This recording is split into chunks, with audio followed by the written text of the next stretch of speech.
नमस्कार साथियों। तो चलिए आज के दैनिक जागरण में क्या खास खबरें हैं उन्हें हम लोग एक एक करके देख लेते हैं।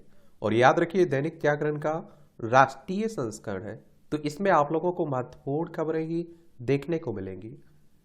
एनसीआर की सांस फूली, वायु प्रदूषण से लोगों को आंखों में जलन की समस्या, हवा में नाइट्रोजन ऑक्साइड और सल्फर की मौजूदगी से बढ़ाई और मुश्किलें, वायु गुणवत्ता खतरनाक स्थिति में पहुंची, पराली जलने के बड़े मामलों में बढ़ाई चिंता, पंजाब हरियाणा और दिल्ली प्रदूषण फैलाने वाले स्रोतों को खत्म करने में रहे हैं विफल, पंजाब हरियाणा को भेजी गई पराली जलने वाले क्षेत्रों की सैटेलाइट की से ली गई तस्वीरें, और सेहत पर भारी जहरीली हवा, अस्थमा और हृदय रोगी घर से बाहर नहीं निकले, अस्थमा के मरीज व गर्भवती महिलाएं घर में हैं तो एयर प्यूरीफायर लगाएं, और आप देखिए सुबह की सैर से करें परहेज, बाहर निकलने पर लगाएं N95 मास्क।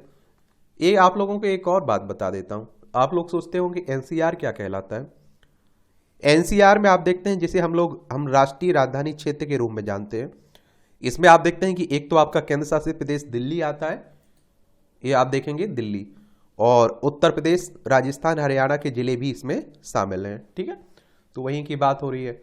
और दिल्ली की बात करें तो आप देखते हैं कि दिल्ली इसकी राजधानी है। विधानसभा में 70 सीटें हैं, राज्यसभा में 3 सीटें हैं, लोकसभा में 7 सीटें हैं। अरविंद केजरीवाल यहाँ के चीफ मिनिस्टर हैं। और आप सभी जानते हैं कि केंद्र शासित प्रदेश है दिल्ली आपका। नेपाल में आए भूकंप से एनसीआर समेत कांपा उत्तर भारत। ये आप देखते हैं कि नेपाल ये आप लोगों को देखने को मिलेगा। उत्तर प्रदेश तो हमारा उत्तराखंड, उत्तर प्रदेश, बिहार, सिक्किम और पश्चिम बंगाल, हमारे 5 राज्यों की सीमा लगती है नेपाल से। और भूकंप कहने का मतलब होता है कि भूमि का कांपना।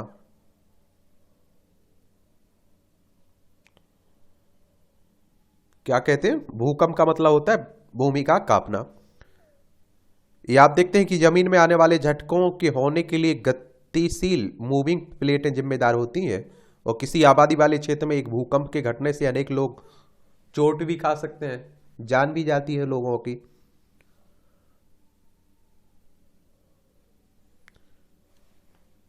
ये भी याद रखिएगा।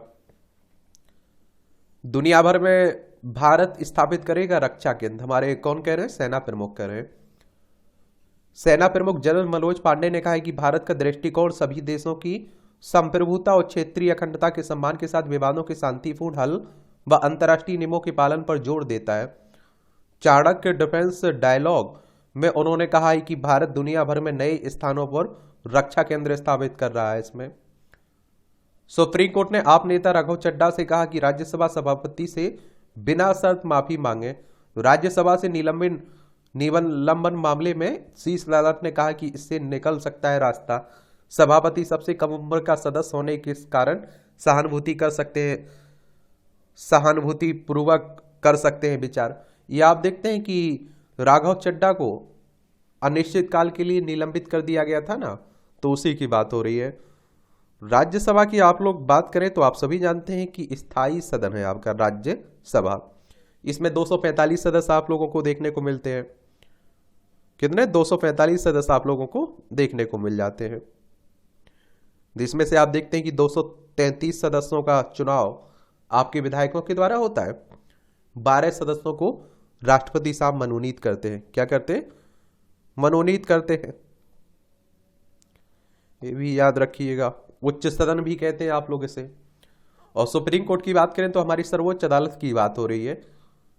संविधान के अनुच्छेद 124 के तहत इसकी स्थापना की बात की गई। 28 जनवरी 1950 में स्थापना हुई थी। महादेव ऐप के प्रमोटरों से भूपेश बघेल ने लिए 508 करोड़, ईडी कह रही है। आरोपित असीम दास के मोबाइल से प्राप्त दस्तावेज व ईमेल से मिले सबूत, 5.39 करोड़ रुपए बरामद कर चुकी है एजेंसी। गिरफ्तार असीम दास के पास से ये आप देखेंगे। देखिए, महादेव ऐप एक सट्टे वाला ऐप है। आप लोग गेम देखते हैं ना, उसी की बात हो रही है। और इस पर आप देखते हैं कि ईडी मनी लॉन्ड्रिंग के आरोप भी लगे हैं। और ईडी की बात करें तो इन्फोर्समेंट डायरेक्टरेट की बात हो रही, प्रवर्तन निदेशालय।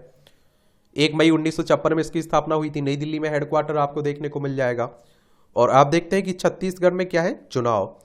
तो इसलिए ये भी आप देख रहे हैं कि आजकल चर्चा में बना हुआ है। ये आप देखिए छत्तीसगढ़ है, मध्य प्रदेश से अलग करके बनाया गया था 1 नवंबर सन 2000 में।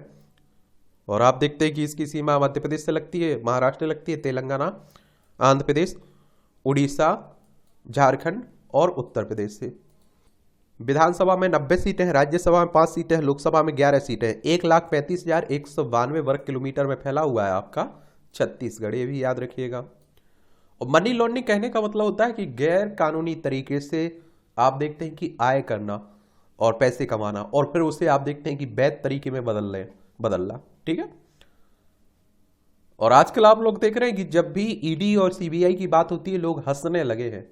इन एजेंसियों का इतना मजाक बन चुका है, और इन पर आप देखते हैं कि एक तरह से बदले की भावना से आप देखें किसी के यहाँ छापे डालना, किसी पर कार्रवाई करने के आरोप भी लगते हैं। हिंसा के खिलाफ ना रहे उदार, सनातन के विरोध का करें प्रतिकार। वाराणसी में दैनिक जागरण गंगा महासभा की ओर से आयोजित संस्कृति संसद ने शुक्रवार को हिंसा में के खिलाफ उदार व उदासीन रहने, भावनाओं में न बहने और समर्थ सतर्क बनते हुए सनातन के विरोध के प्रतिकार का आह्वान किया है। खाद्य प्रसंस्करण में 50,000 करोड़ का एफडीआई, ये प्रधानमंत्री साहब कर रहे हैं। वर्ल्ड फूड इंडिया कार्यक्रम में शुक्रवार को प्रधानमंत्री नरेंद्र मोदी ने भारत के खाद्य प्रसंस्करण क्षेत्रों को उभरता उद्योग बताया और कहा कि 9 वर्षों में इसमें 50,000 करोड़ रुपए का प्रत्यक्ष विदेशी निवेश यानी कि एफडीआई आया है, जो उद्योग एवं कृषि नीतियों का परिणाम है। 1 करोड़ पंखे और 20 लाख इलेक्ट्रिक चूल्हे होंगे वितरित। लोकसभा चुनाव से पहले गृहिणियों को साधने में जुटी केंद्र सरकार। सरकारी कंपनी EESL की योजना सरकार का होगा, इसमें आप देखते हैं कि समर्थन इसमें। और लोकसभा चुनाव है देखिए अगले साल आप देखते हैं, और इस साल 5 राज्यों में अभी विधानसभा चुनाव भी है। लोकसभा की बात करें तो आप देखते हैं कि इसमें 543 सदस्य आपको देखने को मिल जाएंगे, और इनका चुनाव डायरेक्ट जनता के द्वारा होता है। अगर आपकी उम्र 25 साल है तो आप चुनाव में लड़ सकते हैं, और अधिकतम सीमा नहीं रखी गई उम्र की। और अगर आपकी उम्र 18 साल हो चुकी है तो वोटर सूची में आपका नाम जुड़ चुका होगा, आप लोग वोट डालने भी जाते होंगे। इसे आप लोग 5 साल के लिए रहता है ना, निचला सदन भी आप लोग कहते हैं। हम नहीं चाहते तारीख पर तारीख अदालत बने सुप्रीम कोर्ट। ये आप देखिए वकीलों की ओर से बार बार सुनवाई स्थगित करने की मांग पर बोले प्रधान न्यायाधीश चंद्रचूड़, कहा जब तक वास्तव में बहुत जरूरी ना हो केस को स्थगित करने की मांग ना करें। कहा वकील पहले जल्द सुनवाई की मांग करते हैं, फिर स्थगन की मांग करते हैं। सितंबर अक्टूबर में वकीलों ने 3,688 पर्चियां देकर किया स्थगन का अनुरोध, और इसे शीघ्र सुनवाई का उद्देश्य निष्फल व नागरिकों का कोर्ट में भरोसा होता है कम। और आप देखते हैं कि हमारे यहाँ कहते हैं ना कि न्यायपालिका बड़ी लंबी चलती है। हमारे यहाँ कोई अगर केस में फंस चुका है ना तो उसकी जिंदगी निकल जाती है केस लड़ते लड़ते, तो उसी की बात होती रही है। ये आपकी खबर है राष्ट्रीय राजधानी दिल्ली से जुड़ी हुई है, और दिल्ली में तो आप देखिए कि हर साल सांस लेना दुश्वार हो जाता है। आप देखेंगे कि राज्य सरकारें प्रदूषण की गंभीर स्थिति पर तत्काल उठाएं कदम। वायु प्रदूषण की जद में आए दिल्ली समेत देश भर के राज्यों के सचिव को एनजीटी ने दिया आदेश। एनजीटी यानी कि नेशनल ग्रीन ट्रिब्यूनल की बात हो रही है, और आप सभी जानते हैं कि 2010 में इसकी स्थापना हुई थी। मानव शरीर के अंगों पर प्रतिकूल प्रभाव डाल रहा है वायु प्रदूषण, और बहुत सारे लोगों की उम्र भी घट रही है इस वजह से। विश्व बैंक की मदद से सुधरेगा हरियाणा सहित 8 राज्यों का प्रदूषण स्तर। वर्ल्ड बैंक की बात हो रही है, इसके बारे में बता देता हूं। और इस तरह की जो भी संस्थाएं हैं, विश्व बैंक हो, WTO हो, WHO हो, तो इन सब के बारे में एक सामान्य जानकारी जरूर रखा करिएगा। इनसे आपके एग्जाम में हर साल क्वेश्चंस पूछे जाते हैं इस तरह के संगठनों से। अंतर्राष्ट्रीय वित्तीय संस्थान है, और आप देखते हैं कि जो पूंजीगत परियोजनाओं को आगे बढ़ाने के उद्देश्य से निम्न और मध्यम आय वाले देशों की सरकारों को ऋण और अनुदान प्रदान करते हैं। इसकी स्थापना आप देखते हैं कि 1944 में हुई थी जुलाई में, और इसका हेडक्वार्टर आपको वॉशिंगटन DC USA में देखने को मिलेगा। प्रदूषण के खिलाफ लड़ रहे हैं, एक हारी हुई लड़ाई, तलाशना होगा समाधान, हाईकोर्ट कह रहा है। कहा राष्ट्रीय राजधानी में वायु गुणवत्ता बिगाड़ने के लिए जिम्मेदार है अधिकारी। पेड़ों को काटने की अनुमति देने से जुड़ी याचिका पर अदालत ने ये टिप्पणी की हुई है। आप देखते हैं कि हम ही उसके लिए जिम्मेदार है कि कोई भी उठा के देख लीजिए, हम और सरकार है। और आप देखते हैं कि पेड़ काटते रहते हैं हम लोग, उसकी जगह लगाते नहीं है। ईडी का दावा, दिल्ली के समाज कल्याण मंत्री ने चीन को किया हवाला के माध्यम से भुगतान। लीजिए, सांसद संजय सिंह ने हाईकोर्ट के फैसले को सुप्रीम कोर्ट में दी चुनौती। दिल्ली की राउ रेवेन्यू कोर्ट ने सांसद संजय सिंह की न्यायिक हिरासत 10 नवंबर तक बढ़ा दी ना। और आप देखते हैं कि आबकारी नीति, जो शराब घोटाले की बात हो रही है दिल्ली में, उसमें इन्हें भी गिरफ्तार किया गया है। महिला आरक्षण बिल तत्काल लागू करने की मांग पर 22 को सुनवाई। सुप्रीम कोर्ट ने कहा है कि महिला आरक्षण विधेयक को प्रावधान को रद्द करना बहुत मुश्किल होगा। और शीर्ष अदालत ने इस मामले में केंद्र सरकार को नोटिस जारी नहीं करने का फैसला भी किया है। और अब आप देखते हैं कि नियम बन चुका है कानून, अब ये लागू कब होता है ये देखने लायक होगा।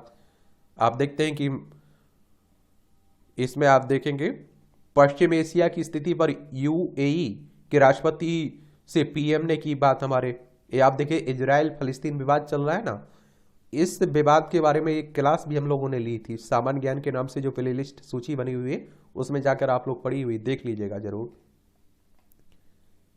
ईवीएम वीवी पैट मिलान पर सुप्रीम कोर्ट ने कहा याचिकाकर्ता हो रहे हैं अति सशंकित। और इलेक्ट्रॉनिक वोटिंग मशीन में डाले गए मतों की और वेरीफेबल पेपर ऑडिट ट्रेल से मिलान के निर्देश की मांग संबंधी एसोसिएशन ऑफ डेमोक्रेटिक रिफॉर्म्स द्वारा दायर जनहित याचिका पर सुनवाई करते हुए सुप्रीम कोर्ट ने शुक्रवार को कहा है कि याचिकाकर्ता अति संशयित हो रहे हैं। आयुर्वेद डॉक्टरों के वेतन संबंधी मामले में पुनर्विचार याचिका खारिज की गई। सुप्रीम कोर्ट ने कहा कि पूर्व के फैसले में कोई गलती नहीं है। इसमें महिला अधिकारियों को कर्नल के रूप में सूचीबद्ध नहीं करना मनवाना है, सुप्रीम कोर्ट ने कहा है। फिल्मों की पायरेसी रोकने को सरकार ने कसी नस्ल। अलग अलग क्षेत्रों में पायरेसी के खिलाफ सीधे कार्रवाई के लिए नियुक्त किए गए 12 नोडल अधिकारी। सभी 100 स्मार्ट शहरों में आईसीसीसी का काम पूरा हुआ है। 17 से अधिक नगरीय सेवाओं को एक जगह पर ला देता है एक आईसीसीसी।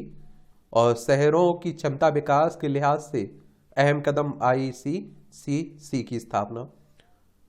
ये आईसीसी तो बात हो रही है integrated control and command centre की बात कर रहा हूं, ठीक है। कैमरों के जरिए ट्रैफिक, नागरिक सुविधाओं और अपराधी घटनाओं की निगरानी हो सकेगी। गुजरात के कई शहरों में चक्रवात का सामना करने में आईसीसीसी सहायक साबित हुआ है। इसमें अडानी हिंडनबर्ग विवाद पर लेक मामले में 2 पत्रकारों को सुप्रीम कोर्ट से राहत मिली है। ये आप देखते हैं कि हिंडनबर्ग, एक रिपोर्ट आई थी ना अडानी पर, आप देखते हैं कि दुनिया भर के शेयर मार्केट में हेरा फेरी के आरोप भी लगे थे। अब आप देखिए चुनाव की बातें हैं तो आप देखते हैं कि इलेक्शन ऑफ इंडिया की बात हो रही है। इलेक्शन कमीशन ऑफ इंडिया, भारतीय निर्वाचन आयोग, जिसे सामान्यतः आप लोग चुनाव आयोग के नाम से जानते हैं, एक संवैधानिक संस्था है। संविधान के अनुच्छेद 324 के तहत इसकी स्थापना की गई है। 25 जनवरी 1950 में इसकी स्थापना हुई थी। 25 जनवरी को आप लोग मतदाता दिवस मनाते हैं। और नई दिल्ली में इसका सचिवालय देखने को मिलेगा। सुकुमार सेन पहले मुख्य चुनाव आयुक्त थे। अब आप देखिए राजनीति में एक दूसरे पर आरोप खूब चल रहा है और फ्री की रेवड़ी कह लीजिए, वादे कह लीजिए, खूब किए जा रहे हैं कि हमारी सरकार आएगी तो हम एक करेंगे, हमारी सरकार आएगी तो हम एक करेंगे। अब आप देखिए भाजपा ने दी मोदी की गारंटी, अब गारंटी मिलने लगी है, समझ रहे हैं आप लोग।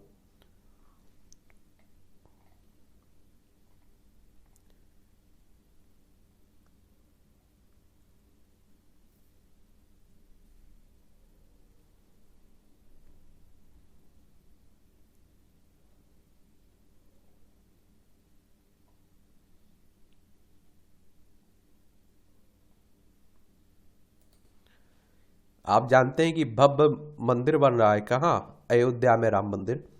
732 मीटर लंबा होगा राम मंदिर का आयताकार परकोटा। ये आप देखते हैं कि सुप्रीम कोर्ट ने अंजुमन इंतजामिया कमेटी की याचिका खारिज की। इलाहाबाद हाई कोर्ट के आदेश में दखल से इनकार। सीजीआई ने कहा है कि कौन सा केस कहां लगेगा यह तय करना हाई कोर्ट के चीफ जस्टिस का क्षेत्राधिकार है। यहाँ भी आप देखिए बनारस में हिंदू मुस्लिम हो रहा है। कहा जाता है कि आप देखते हैं कि यहाँ से भगवान के मंदिर को तोड़कर ये बनाया गया है। उत्तर प्रदेश की बात है। देखिए लखनऊ इसकी राजधानी उत्तर प्रदेश की। इसकी सीमा आप देखिए अंतर्राष्ट्रीय नेपाल से लग गई। राज्यों में बिहार हो, झारखंड हो, छत्तीसगढ़, मध्य प्रदेश, राजस्थान, हरियाणा, हिमाचल प्रदेश, उत्तराखंड और दिल्ली से लगती है। सबसे ज्यादा राज्यों से सीमा लगती है 8 राज्यों से, 1 केंद्र शासित प्रदेश से। राजनीति की दृष्टि से भी काफी महत्वपूर्ण है। विधानसभा में 403 सीटें हैं, विधान परिषद में 100 सीटें, राज्यसभा में 31 सीटें, लोकसभा में 80 सीटें आपको देखने को मिल जाएंगी इसमें।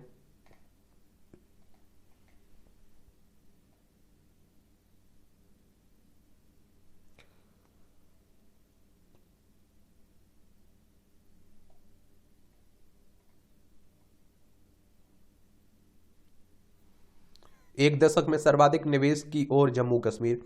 वर्तमान वित्त वर्ष की पहली छमाही में ही 1752.10 करोड़ का हुआ है निवेश। 2022-23 के पूरे वित्त वर्ष में 2153 करोड़ रुपए का आया था निवेश। और निवेश के लिए पसंदीदा कश्मीर पसंदीदा क्षेत्र, युवाओं के लिए रोजगार के नए मौके भी मिल रहे हैं। अब आप देखिए 370-35 से हटने के बाद लद्दाख जम्मू कश्मीर 2 हिस्सों में बढ़ चुका है ना। ये दोनों केंद्र शासित प्रदेश हैं और जम्मू कश्मीर में अब शांति की कोशिश की जा रही है। तो लोग आप देखते हैं जहाँ शांति रहेगी वहां निवेश करेंगे, नॉर्मल सी बात है। ये आप देखेंगे कि ओटीटी बिग बॉस ओटीटी 2 के विजेता है ना, जो आप देखते एल्विस यादव। इन पर शराब विष की तस्करी में एल्विस पर मुकदमा दर्ज हुआ है। रेव पार्टियों में इस्तेमाल होता था शराब विष। ये आप देखिए शराब विष से K72 और K76 नाम का पार्टी ड्रग्स तैयार किया जाता है और 500 मिलीमीटर जहर से बनाए गए इस पाउडर का इस्तेमाल 1000 लीटर शराब में किया जा सकता है। एक चुटकी K72 और K76 की कीमत 20 से 25 हजार रुपये तक होती है। शराब की एक पैग में एक चुटकी K72 या K76 पाउडर का इस्तेमाल किया जाता है। और एक बात आप लोगों को बता दूं, सांप का जो जहर होता है ना, ये बहुत ही महंगा होता है। 1 ग्राम 4 से लेकर 26 हजार तक के बीच का होता है। तो उन्हीं में आप देखते हैं। और रेव पार्टियां क्या होती है, एक तरह से आप लोग अय्यासियों की पार्टी कह लीजिए। इसमें बड़े बड़े पैसे वाले आप देखते हैं कि ड्रग्स लेते हैं और इस तरह की पार्टियां करते हैं, गुपचुप तरीके से करते हैं। ठीक है, एनसीआर वाले क्षेत्र में आपको ज्यादा देखने को मिलेगी। तो उन्हीं की बात हो रही है।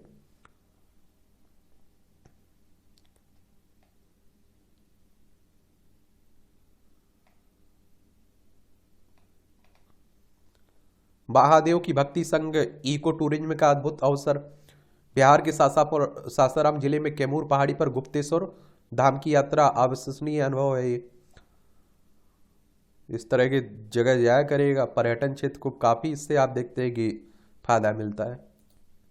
अब आप देखिए ये संपादकीय पाठ है और ये आपको प्रीलिम्स में, मुख्य परीक्षा में, इंटरव्यू में हर जगह मदद पहुंचाते हैं। एक सामान्य जानकारी आपको मिलती है यहाँ से। और आंसर राइटिंग करते हैं, निबंध लिखते हैं, वहां भी आप लोगों को फायदा होता है। तो विश्व शांति के लिए खतरा बना कतर। कतर की राजधानी दोहा आपको देखने को मिलेगी। देखिए हमारी प्यारी पृथ्वी है, इसमें आप देखिए ये हमारा प्यारा भारत है, यहाँ आप लोगों को कतर देखने को मिल जाएगा। और कतर ने अभी आप देखते हैं कि पूर्व हमारे जो नौसेना के अधिकारी थे ना, उन्हें सजा सुनाई है। देखिए आप देखेंगे। और सऊदी अरब से सीमा लगती है, इसकी बात की आप देखें कि फारस की खाड़ी से सीमा लगती है। तो उसी मामले की बात हो रही है।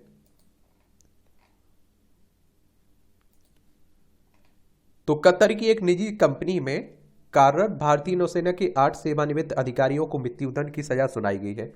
इनमें से 2 कैप्टन और 6 कमांडर स्तर के अधिकारी हैं। उन्हें कतर की खुफिया एजेंसियों द्वारा अज्ञात कारणों से हिरासत में रखा गया था और उन पर आरोप के विषय में भी कोई सही जानकारी भारत सरकार या उनके स्वजनों को नहीं दी गई। मीडिया रिपोर्ट की माने तो इन्हें न सिर्फ यातनाएं दी गई हैं बल्कि एकांत कारावास में भी रखा गया है, जो अंतर्राष्ट्रीय मानवाधिकार मानकों का घोर उल्लंघन है। उन्हें मृत्युदंड की सजा सुनाए जाने के बाद भी कतर सरकार की ओर से स्पष्ट नहीं किया जा रहा है कि उन्हें किन कारणों में दोषी पाया गया है। निचली अदालत द्वारा सुनाए गए मृत्युदंड के आदेश की कॉपी का भी कहीं अता पता नहीं। भारत सरकार और दंडित अधिकारियों के स्वजनों को आरोपों की पूरी जानकारी दिए बिना मुकदमा चलाकर मृत्युदंड की सजा सुनाना अंतर्राष्ट्रीय कानूनों और न्यायिक प्रक्रिया में पारदर्शिता के मापदंडों के अनुरूप नहीं है। न्याय के मूल सिद्धांत के उल्लंघन के आधार पर भारत को इस मामले को अंतर्राष्ट्रीय न्यायालय में ले जाना चाहिए और भारत को वहां कुलभूषण जाधव मामले की तरह सफलता मिलने की पूरी संभावना है। असल में यह मामला तो एक उदाहरण भर है। कतर द्वारा भारत और अंतर्राष्ट्रीय सुरक्षा के लिए उत्पन्न की जा रही समस्याएं और बड़ी एवं चिंताजनक है। कतर के शाही परिवार की इस्लामिक कट्टरपंथी के मामले में बढ़त बनाने और सऊदी शाही परिवार जैसा रुतबा हासिल करने की भूख सब अब सनक की सीमा तक बढ़ चुकी है और इसके लिए कतर हर प्रकार के कट्टरपंथी और आतंकवादी गुटों को प्रेशर दे रहा है और इस कारण वह पाकिस्तान की तरह ही एक दुष्ट प्रकृति वाला देश बनता जा रहा है। अपने पाले पोसे आतंकी तत्वों का इस्तेमाल कर दूसरे देशों पर अपने प्रभावी बढ़ाने के लिए करता है। हाल में इजराइल में निरीह महिलाओं और बच्चों तक की निर्मम हत्याएं करने वाले आतंकी संगठन हमास के अधिकांश बड़े क्षेत्र नेता कतर में ही रहते हैं। मिस्र में सक्रिय कट्टरपंथी संगठन मुस्लिम ब्रदरहुड को सत्ता तक पहुंचाने में कतर सहायता कर चुका है, जबकि सऊदी सरकार ने मुस्लिम ब्रदरहुड को आतंकी संगठन घोषित कर रखा है। अगर मिस्र की फौज और जनता के एक बड़े वर्ग ने मुस्लिम ब्रदरहुड को सत्ता से अपदस्थ ना किया होता तो आज मिस्र जैसे बड़े मुस्लिम देश की दुर्गति भी अफगानिस्तान जैसी ही होती। कतर में आपको मालूम है कि हमारे यहाँ हमारे भारतीय 70,000 कितना 7 लाख के करीब रहते हैं, समझ रहे हैं। कतर आतंकवादियों को लेकर आप देखिए दोहरी चाल चलने में भी पाकिस्तान की तरह है और एक और आप देखिए अमेरिका का पश्चिम एशिया में सबसे बड़ा सैन्य अड्डा कतर में है, तो दूसरी ओर कतर की खुफिया एजेंसियां ही सीरिया और इराक में सक्रिय उन आतंकी संगठनों को पैसा एवं हथियार मुहैया कराती हैं जो अमेरिकी सैनिकों को निशाना बनाते रहे। एक अमेरिकी think tank foundation for defence of democracies की 2017 में आई एक रिपोर्ट के अनुसार आतंकी संगठनों को पैसा मुहैया कराने वाले विश्व के 10 सबसे बड़े फाइनेंसरों की तार कतर से जुड़े हैं। इनमें अलकायदा को करोड़ों डॉलर मुहैया कराने वाला कतर का नागरिक अब्दुल रहमान अल नुआमी प्रमुख है, जिसे कतर के सुल्तान अपना अजीज दोस्त बताते हैं। संयुक्त राष्ट्र द्वारा आतंकी मामलों में सूचीबद्ध किए जाने के बावजूद कतर सरकार अल नुआमी को कतर इस्लामिक बैंक में उच्च पद पर नियुक्त कर चुकी है और विश्व में कहीं भी जिहादी गतिविधि सामने आए तो उसकी पाकिस्तान की ही तरह कतर से भी कोई ना कोई बड़ी कड़ी जुड़ी मिलती है। 9/11 हमलों के मास्टरमाइंड खालिद शेख मोहम्मद तक को कतर के जरिए पैसा मिलता था और कतर के राष्ट्रीय सुरक्षा सलाहकार स्पष्ट कह चुके हैं कि कतर और तालिबान की विचारधारा मिलती जुलती है। कतर की खुफिया एजेंसी पर सीरिया में इस्लामिक स्टेट के आतंकियों को कंधे से चलाई जा सकने और जमीन से हवा में मार करने वाली मिसाइल मुहैया कराने के आरोप लग चुके हैं। इन्हीं कारणों के चलते 2017 में सऊदी अरब, संयुक्त अरब अमीरात और बहरीन ने कतर से संबंध तोड़ दिए थे, जबकि कतर भी इन देशों की तरह एक सुन्नी देश है और इन देशों का कहना है कि कतर सरकार अपने पड़ोसियों को परेशान करने के लिए तरह तरह के आतंकी संगठनों और ईरान की कट्टरपंथी शिया सरकार की सहायता करती है। 2021 में बाइडेन प्रशासन ने इन देशों पर दबाव डालकर कतर का बायकॉट खत्म करा दिया था और इजरायल पर हमास के आतंकी हमले के बाद कतर की आतंकी कड़ियां फिर से सुर्खियों में है।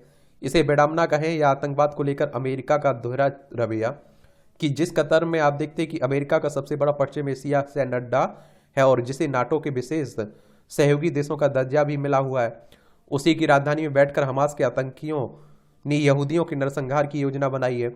याद दिला दें कि हिंदू देवी देवताओं के अश्लील चित्र बनाने वाले MF हुसैन को न सिर्फ कतर में शरण दी गई थी बल्कि एक बंगला भी उपहार में दिया गया था। हुसैन पर इतनी मेहरबानी करने वाले कतर ने ही नुपुर शर्मा मामले को लेकर भारत में सांप्रदायिक उन्माद फैलाने में भी अहम भूमिका निभाई थी।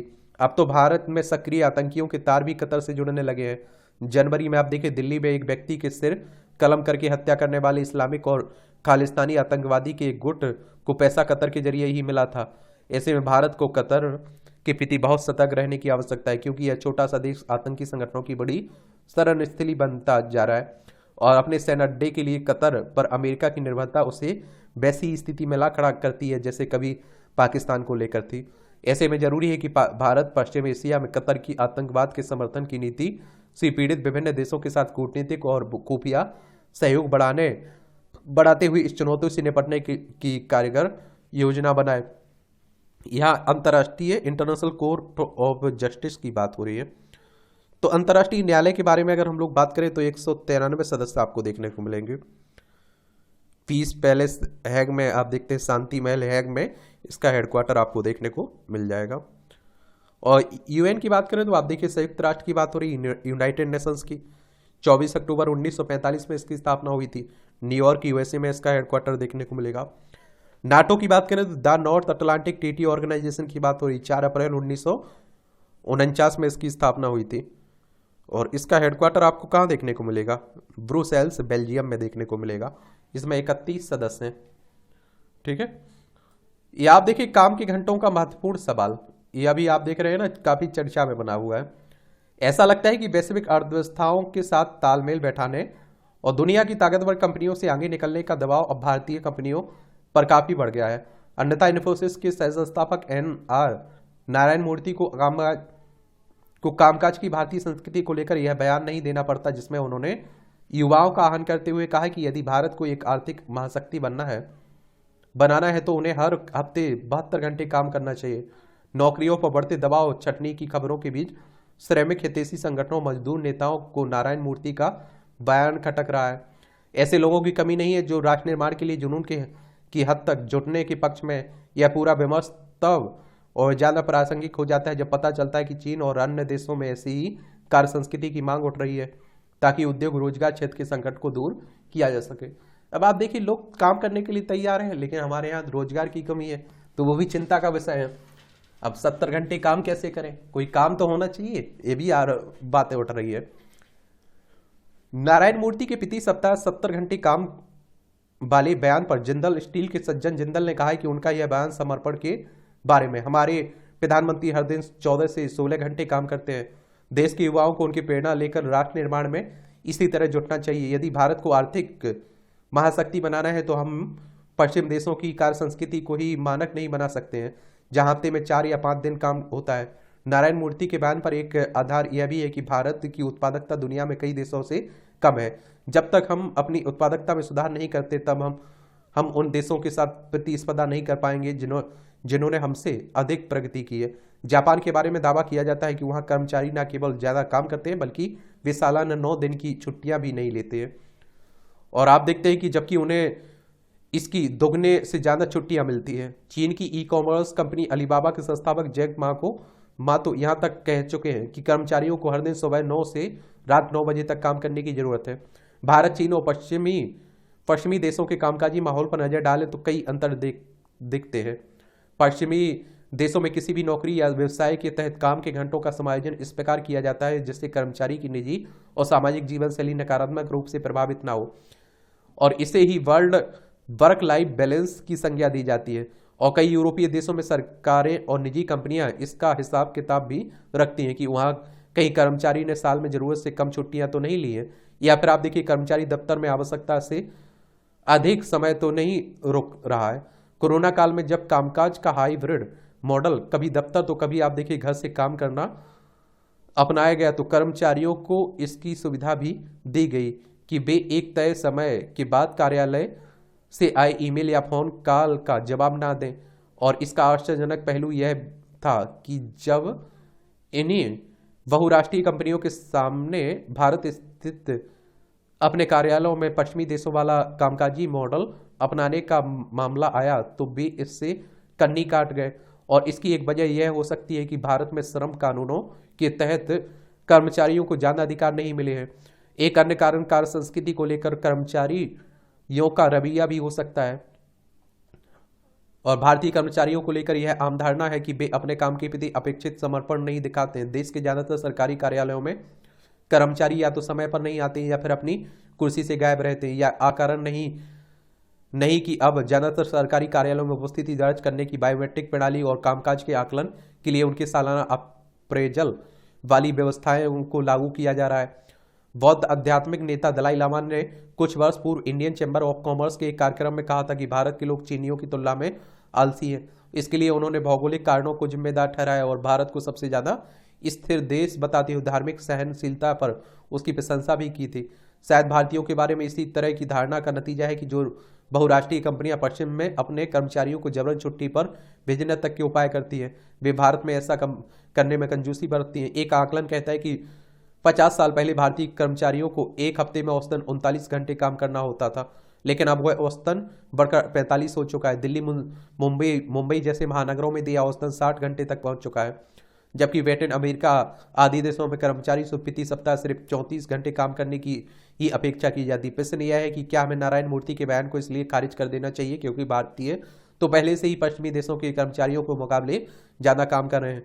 इसका सार्थक उत्तर यही होगा कि हमें उनके बयान को एक सकारात्मक नजरिए से देखना होगा। यह समझना होगा कि ज़्यादा काम करके हम उन धारणाओं को बदलने में कामयाब होंगे जिन्होंने भारतीयों को आलसी और कामचोर आदि श्रेणियों में घेर रखा है। अपने परिश्रम के बल पर देश को एक नई आर्थिक शक्ति बनाने पर ही हम छुट्टी से लेकर वेतन तक में पश्चिमी देशों की बराबरी के लिए आवाज उठाने और उनके जैसे अधिकार पाने के योग्य हो सकेंगे। लेखक FIS ग्लोबल से संबंध है, इनका नाम है अभिषेक कुमार, इनके द्वारा लिखा गया।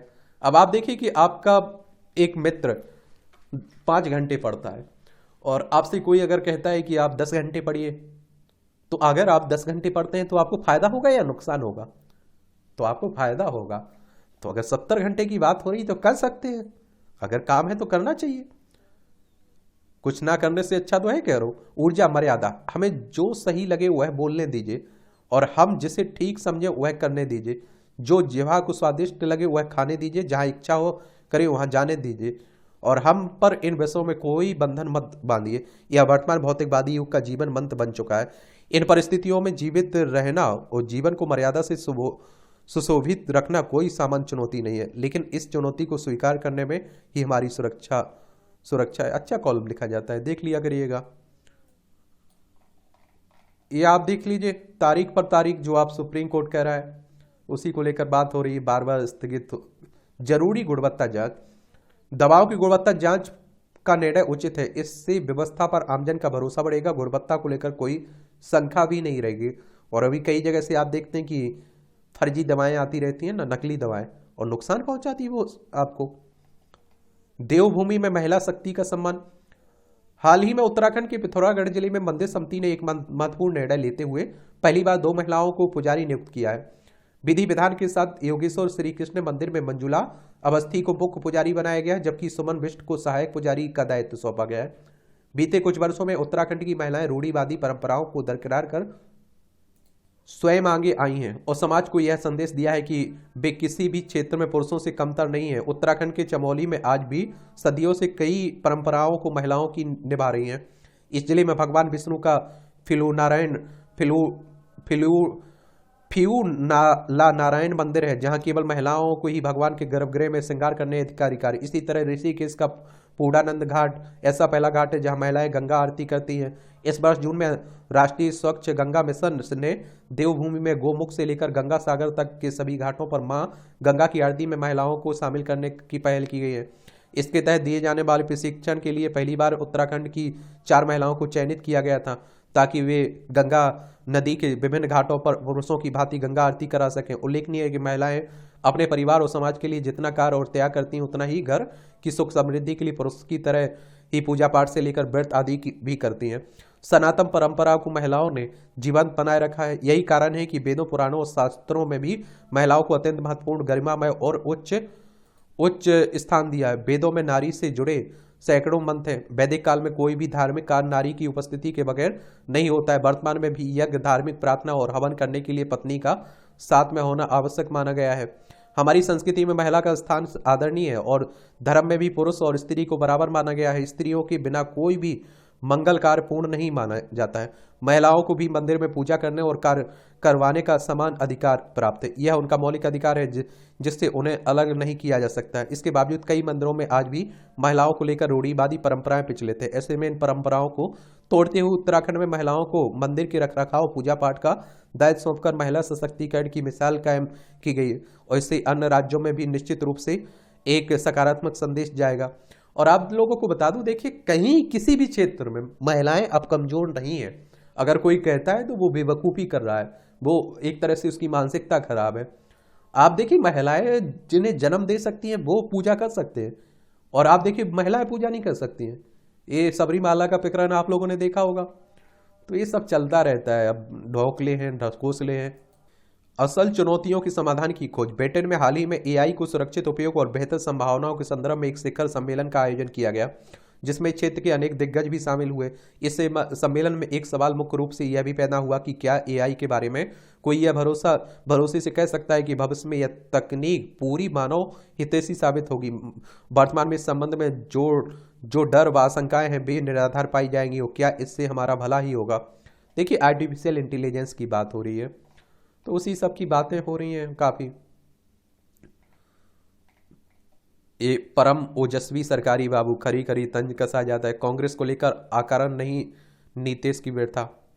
भारतीय दृष्टि से संभव समाधान। आज संपूर्ण मानव जगत समस्याओं के हल के लिए भारत की तरफ देख रहा है। भारत अपनी परंपराओं नैतिक आदर्श से युक्त लोकतंत्र द्वारा सभी समस्याओं को हल करने में सक्षम है। खाद आप देखेंगे भारत में हमारी कम हिस्सेदारी वृद्धि की अपार संभावना है, कुक कह रहे हैं। एप्पल के सीईओ ने कहा है। 2.58 अरब डॉलर बढ़ा देश का विदेशी मुद्रा भंडार। पीएनबी और फेडरल बैंक पर लगाया गया जुर्माना। ये आरबीआई ने कुछ निश्चित नियमों का पालन नहीं करने पर लगाया है। और देखिए आरबीआई की बात करें तो हमारी केंद्रीय बैंक है, बैंकों का बैंक ही से आप लोग कहते हैं, ठीक है। 1 अप्रैल 1935 में इसकी स्थापना हुई थी। इसका हेडक्वार्टर आपको मुंबई में देखने को मिलेगा। अक्टूबर में कोयला उत्पादन 19% की वृद्धि हुई है। कर मांग के खिलाफ अपील को लेकर माफी योजना।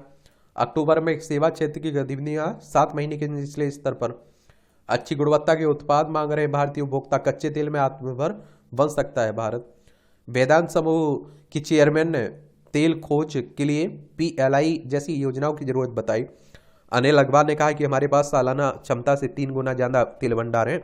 अब पता नहीं ये खोज होगा तो मालूम चलेगा कहाँ है, वरना आप देखिए 70 से 75% हम लोग दूसरे देशों से आयात करते हैं। किफायती घरों की मूल्य सीमा में बढ़ोतरी संभव। जोनोटिक डिजीज से 12 गुना अधिक मौतों की चेतावनी। जोनोटिक डिजीज यानी कि जानवरों से इंसान में फैलने वाली बीमारी बहुत तेजी से बढ़ रही है, और शोधकर्ताओं ने चेताया कि 2050 तक इस तरह की संक्रमण से 2020 में हुई मौतों की तुलना में 12 गुना अधिक मौतें हो सकती है। ब्रिटिश मेडिकल जर्नल में प्रकाशित वैश्विक स्वास्थ्य अध्ययन में कहा गया है कि जानवरों से इंसानों को होने वाले संक्रमण कोविड-19 सहित अधिकांश आधुनिक महामारियों का कारण है। 60 वर्ष के ऐतिहासिक महामारी विज्ञान के आंकड़ों का किया गया विश्लेषण। 3150 प्रकोपों महामारियों पर गौर किया गया शोधकर्ताओं ने। 17,232 मौतें हुई है 75 संक्रमण के मामलों के कारण 24 देशों में। और अमेरिका की जैव प्रौद्योगिकी की कंपनी जिंक गो वायोवक्स के शोधकर्ताओं का अनुमान है कि जलवायु परिवर्तन और भूमि के उपयोग में बदलाव से संक्रमण के मामले बढ़ेंगे। इसके अलावा जनसंख्या घनत्व और कनेक्टिविटी बढ़ना भी अहम कारक हो सकते हैं। शोधकर्ताओं ने अध्ययन के दौरान वायरस के 4 समूहों पर ध्यान केंद्रित किया जो सार्वजनिक स्वास्थ्य और आर्थिक व राजनीतिक स्थिरता के लिए बड़ा खतरा है पैदा करने की क्षमता रखते हैं। इनमें आप देखिए फ्लो वायरस हो गया, Ebola, Marburg, SARS corona virus 1, Nipah virus और माचूपो वायरस शामिल है।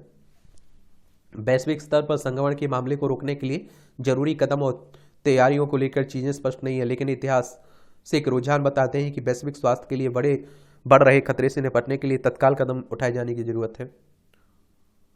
रेलवे ट्रक पार करते समय ट्रेन से दुर्घटना को तो मिलेगा मुआवजा, झारखंड हाईकोर्ट कह रहा है। बैंक धोखाधड़ी में नरेश गोयल उनकी पत्नी के खिलाफ पर्याप्त साक्ष्य हैं, कोर्ट कह रहे हैं मनी लॉन्ड्रिंग के मामले में। ये आप देखें अंतर्राष्ट्रीय खबरें हैं, वही इजराइल और फिलिस्तीन की काफी बातें हो रही हैं। अमेरिकी सदन में केवल इजराइल की मदद के लिए रिपब्लिकन बिल पास हुआ है। ये आप देख रहे हैं कि आपको मालूम होना चाहिए कि अमेरिका इजराइल की तरफ खड़ा हुआ है। हमास का इस्लामी विरोधी आंदोलन होने का दावा। गाजा के लिए दुख जताने पर क्रिकेटर इमरान पठान को दानिश कनेरिया ने दिखाया आईना। चलिए ये सब चलता रहे। ये बर्मिंघम विश्वविद्यालय ने प्रीति चिंटा को दी डॉक्टरेट की मानद उपाधि। ये आप देखिए भारतवर्षीय अमेरिकी सांसद प्रेमिला की बहन सुशीला भी लड़ेंगी संसदीय चुनाव। सुनक ने की दुनिया के पहले एआई सुरक्षा संस्थान के शुभारंभ की घोषणा। भारत से आर्थिक संबंध बढ़ा, चीन पर निर्भरता कम करना चाहता है अमेरिका। ये आप देखिए खेल का क्षेत्र है, और आप देखेंगे कि काफ़ी बातें हो रही, क्रिकेट की भी चल रही हैं। भारत आप देखिए 7 मैच खेला है, वो 7 में है, विश्व कप की बात कर रहा हूँ। ऑस्ट्रेलिया, दक्षिण अफ्रीका दूसरी पर है, 7 खेले उसने 6 जीते 1 हार गया। ऑस्ट्रेलिया तीसरे पर है, 6 खेले उसने 4 हार गया, 4 जीता 2 हार गया। आज सेमीफाइनल की तस्वीर होगी और साफ। अब अफगानिस्तान की एक और जीत से बड़ी पाकिस्तान की मुश्किलें। अब तो लास्ट में देखेंगे, फेगुला WTA फाइनल्स के सेमीफाइनल में पहुंची अमेरिकी खिलाड़ी हैं। नेपाल ओमान ने 2024 T20 विश्व कप के लिए क्वालिफाई किया है। सऊदी की नज़रें IPL में हिस्सेदारी पर है, आप देखेंगे। आज बड़ी संख्या में इंजीनियरिंग, मैनेजमेंट व अन्य ग्रेजुएट स्वयं के बल पर अपनी पहचान बनाना चाहते हैं। स्टार्टअप सुने हैं ना, उसी की बात हो रही है।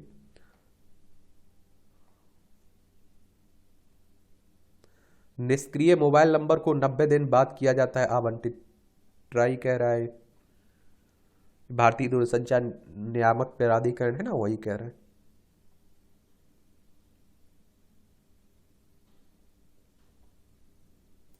यहाँ भी आपको जनरल नॉलेज की जानकारी मिल जाती है, परीक्षा के पॉइंट भी से भी पॉइंट मिल जाते हैं। दुनिया भर में आप देखते हैं कि ग्रीन हाउस उत्सर्जन में कटौती के लिए पेरिस समझौता लागू हुआ। 2016 में आज ही के दिन पेरिस जलवायु परिवर्तन समझौता लागू हुआ था, और इसमें पहली बार दुनिया के लगभग सभी देशों 193 देशों और यूरोपीय संघ ने ग्रीन हाउस गैस उत्सर्जन में कटौती के लिए एक साझा रणनीति का समर्थन किया था। 2015 में पेरिस में UN सम्मेलन के दौरान यह समझौता हुआ था। मिस्र में राजा तूतन खामेन की कब्र के प्रवेश द्वार की खोज। ये 1922 में आज ही पुरातत्वविद हार्वर्ड कार्टर ने मिस्र में 3000 वर्ष पुराना राजा तूतन खामेन की कब्र के प्रवेश द्वार की खोज की थी। कब्र में तूतन खामेन को ममीकृत कर खजानों के साथ दफनाया गया था। इसे इतिहास की सबसे महत्वपूर्ण पुरातात्विक खोजों में से एक माना जाता है। वायुसेना की पहली महिला एयर मार्शल है पद्मा बंदोपाध्याय। डॉक्टर पद्मा बंदोपाध्याय का जन्म 1944 में आज ही के दिन ब्रिटिश भारत के मद्रास प्रेसिडेंसी के तिरुपति, अब आंध्र प्रदेश में हुआ था। वर्ष 1968 में भारतीय वायुसेना में शामिल हो गई। 2002 में air vice marshal 2 star rank में के पद पर पदोन्नत होने वाली पहली महिला बनी। बाद में आप देखिए भारतीय वायुसेना की पहली महिला एयर मार्शल बनी।